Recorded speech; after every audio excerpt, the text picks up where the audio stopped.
China has announced a ban on exports to the United States of critical materials, including gallium, germanium, and antimony.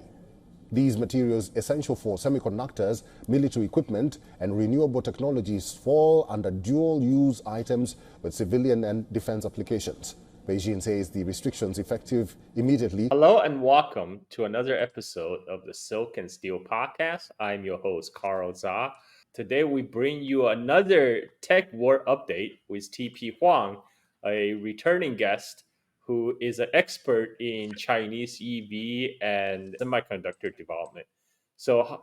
Welcome back to the show, TP. Oh, hi, Carl. Glad to be back. Glad to have you back. I have a lot of questions, obviously, because there have been a slew of new development.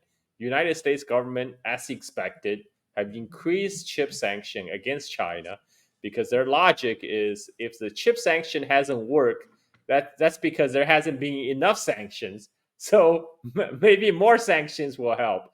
And except this time, China retaliated and retaliated in a manner that you basically have predicted on our last show. You mentioned gallium and germanium, which are strategic metals that China has a large production. Can you talk a little bit about that? Hey, sure.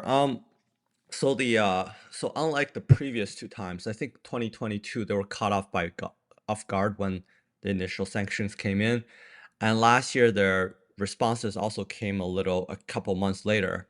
This time it appeared that they were anticipating it for a few months, and the leaks from the media were coming out for a few months before that, and there was a lot of intense lobbying between the American chip making equipment companies to see who actually gets put on the entity list.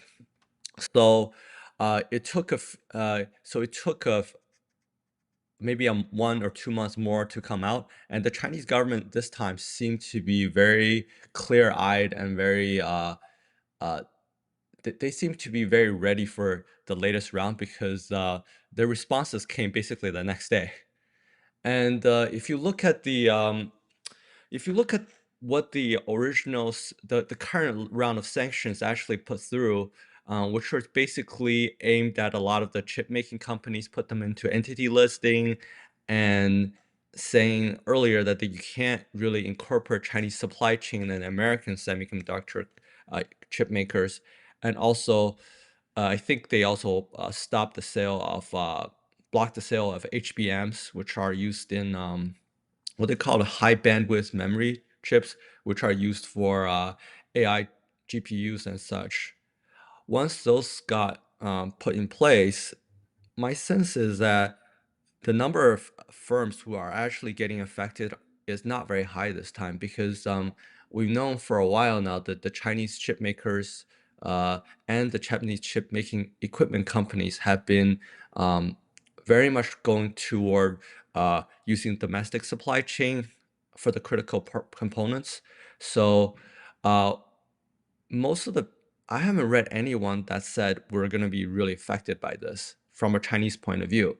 Uh, but I think this is going to actually really affect things from American point of view because you really had four uh, organizations or groups in China that came out at the same time saying that the American supply chain is not reliable, and they include the Internet Society, the automakers, and the the communication societies, uh, and I think there's another one, CSIIA.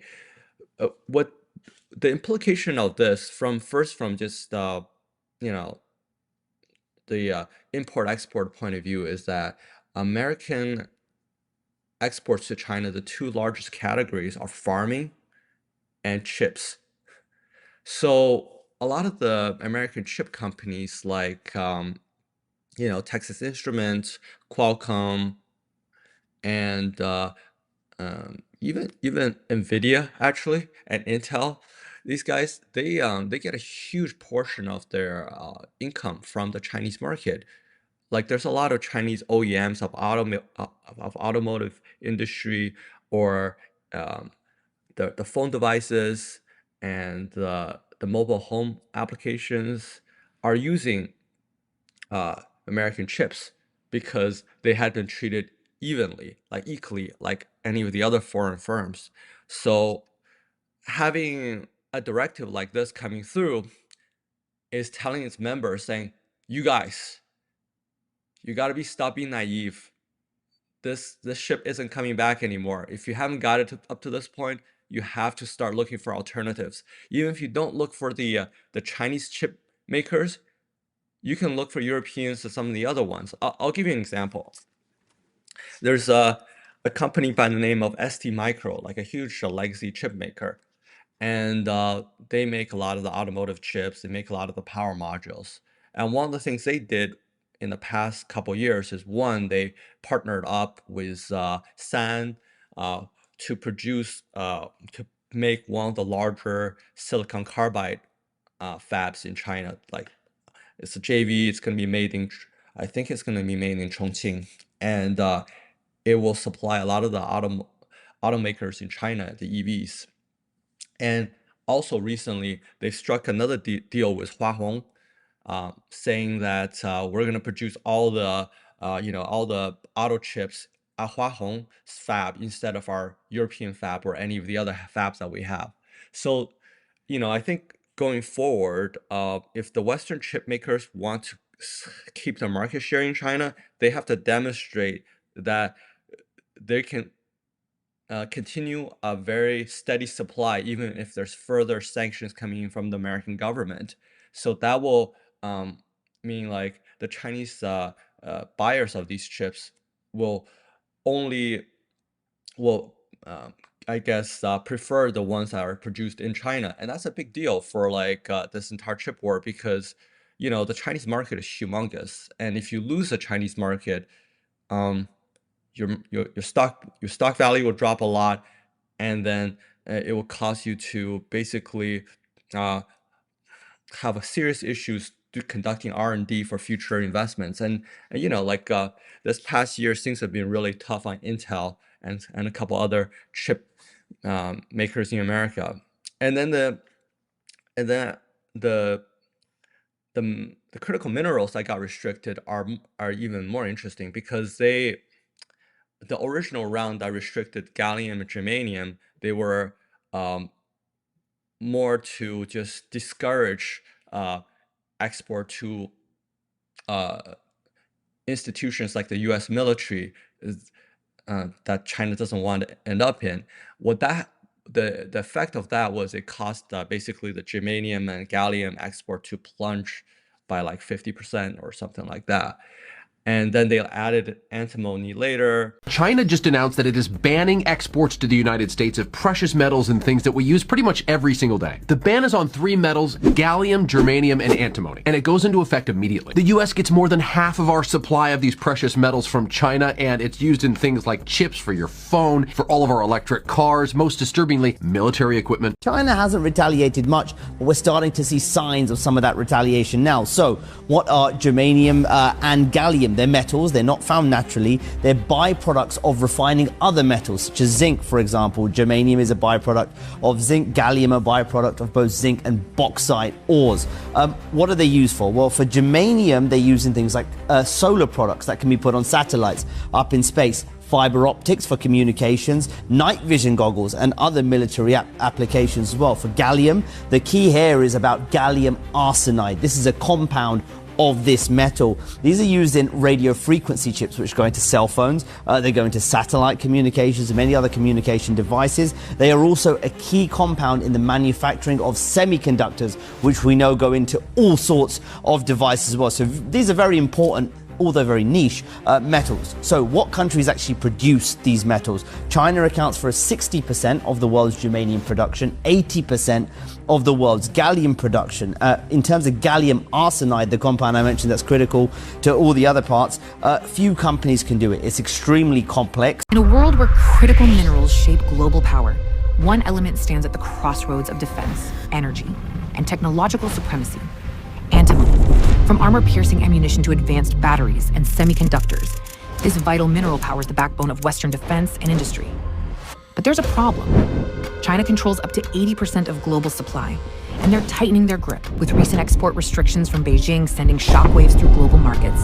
But this particular round, we had like a full restriction on exports to America, and they're also telling the third countries you can't re-export it to America or you're going to be punished. I assume that if they do a re-export, they're going to get banned too. So there will be like serious consequences for anyone that tries to export gallium or intermediate product from China to America. And on top of that, they also added super hard materials, which as to my best of my interpretation will be like things like diamond, not the ones you wear on your hand, but the industrial type of diamond that you're using in equipments and possibly future semiconductors. And also, they're saying that the Chinese supply chain are no longer going to supply American military contractor, whether it's a dual-use component or something else. There was a chart like a few months ago that showed basically, despite the best effort of the American industries, the military industrial complex in America sources a lot of stuff from China originally, especially stuff like gallium and diamond and germanium. Yeah. Yeah, I saw a lot of copians on X, by American economists. They will say stuff like, "Oh, well, but germanium and gallium, they're not rare earth metals. In fact, there's new deposit that's been discovered in America. We just need to invest in open a new mine." And then people have to remind them, look, germanium and gallium, they're not economically feasible to like dig straight out of the earth and refine. And normally there are byproducts, especially with gallium. Gallium is a byproduct of making aluminum. And making aluminum, of course, is very electricity intensive. And currently, United States power grid cannot support expanded aluminum production because U.S. power generation has been flat essentially for the last 20 years. So it's not as simple as just open up a mine and dig it out of the earth. It's a whole ecosystem that needs to be updated, a whole infrastructure that needs to be updated. There need to be more power generation in the United States. The power grid need to be updated. Then you need to expand aluminum production, which is of dubious economic value because China consume a lot of aluminum because China is a manufacturer floor of the world. It's the factory of the world. So China naturally consume a lot of aluminum. So there's a lot of aluminum production. Therefore, there's a lot of accompanying gallium production. And the gallium that China export actually it doesn't bring a lot of monetary value.